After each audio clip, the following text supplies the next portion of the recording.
આજકાલ સાયબર ફ્રોડનું પ્રમાણ વધી રહ્યું છે. લોકો જાગૃત તો થઈ રહ્યા છે, પરંતુ સાયબર ફ્રોડ કરતા જે ઠગો છે તે પોતાની જે મોડસ ઓપરેન્ડી છે તેના નવા નવા પેત્ર અપનાવી અને લોકોને છેતરવાનું જે કિમીઓ છે તે શોધી જ લાવે છે. અભણ શું, ભણેલ ગણેલા લોકો પણ હવે તેમની જાળમાં ફસાઈ રહ્યા છે. હાલમાં જ અમદાવાદમાં આવેલી કમ્યુનિકેશન ઇન્સ્ટિટ્યૂટ માઇકાના પ્રેસિડેન્ટ શૈલેન્દ્ર રાજ મહેતા સાથે પણ સાયબર ઠગોએ 1,15,00,000 રૂપિયાની છેતરપિંડી આચરી છે. તેમને ફોન કરીને પોતાની ઓળખ મુંબઈ સાયબર ફ્રોડ સેલ અને સીબીઆઈના અધિકારીઓ તરીકે આપી હતી, અને એટલું જ નહીં, તેમને પોતે સાચું બોલી રહ્યા છે એ સાબિત કરવા સેન્ટ્રલ બ્યુરો ઓફ ઇન્વેસ્ટિગેશન સીબીઆઈના નામનો નકલી લેટર પણ અમને બતાવ્યો હતો.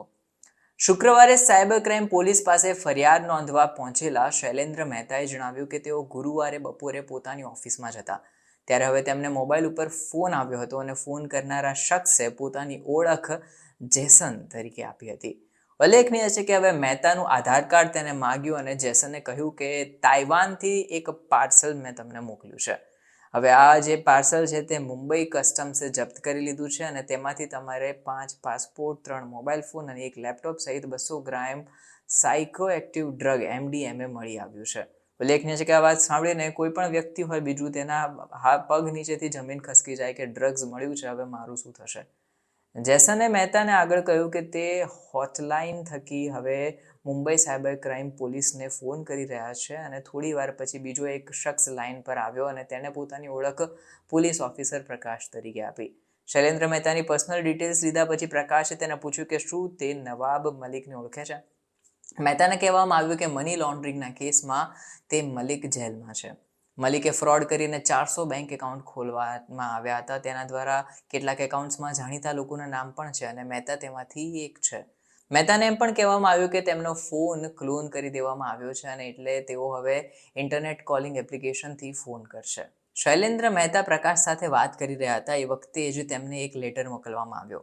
સીબીઆઈના નકલી જે લેટર છે તેનો લોગો હતો. આ પત્રમાં લખાયું હતું કે તમારી ઉપર આ પ્રમાણેની કાર્યવાહી કરીશું અને તે એકદમ રિયલ લાગી રહ્યો હતો. મહેતાને કહેવામાં આવ્યું કે તેનો પરિવાર ગંભીર મુશ્કેલીમાં મુકાઈ શકે છે અને ફોન કરનારા શખ્સો સાથે વાત ન કરનારા એક શખ્સે પોતાનો દીકરો પણ ગુમાવવાનો વારો આવ્યો હતો.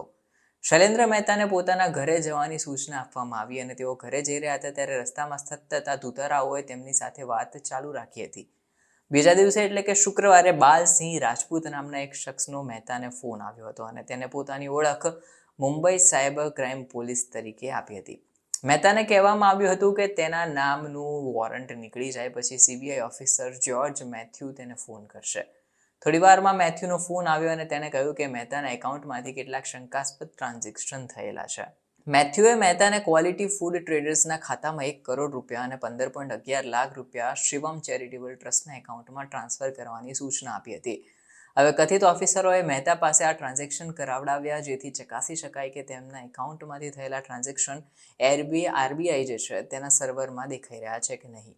જો બધું બરાબર રહ્યું તો અડધો કલાક પછી 1.15 કરોડ રૂપિયા તેના ખાતામાં પાછા મોકલી દેવામાં આવશે તેવું જણાવાયું હતું, જેથી મહેતાએ પણ આ ધુતારાઓની વાત માની લીધી અને 1.15 કરોડ રૂપિયા 2 એકાઉન્ટ્સમાં આરટીજીએસ દ્વારા ટ્રાન્સફર કરી દીધા.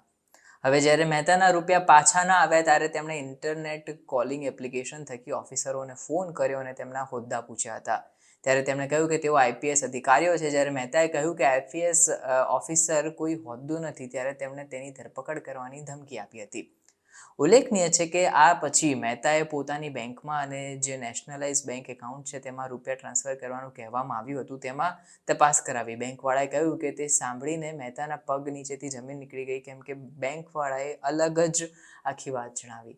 તેમણે કહ્યું કે આ બંને એકાઉન્ટ્સમાંથી રૂપિયા અન્ય કેટલાક એકાઉન્ટ્સમાં ટ્રાન્સફર કરી દેવાયા છે અને તમારા રૂપિયા અત્યારે એક આખી ચેઇન છે એમની એમાં વહેતા થઈ ગયા છે. ત્યારે મહેતાને અહેસાસ થયો કે તેમની સાથે છેતરપિંડી થઈ છે અને ત્યારબાદ તેમને કાયદેસરની કાર્યવાહી હાથ ધરાઈ અને પછી આ આખો મુદ્દો પ્રકાશમાં આવ્યો છે.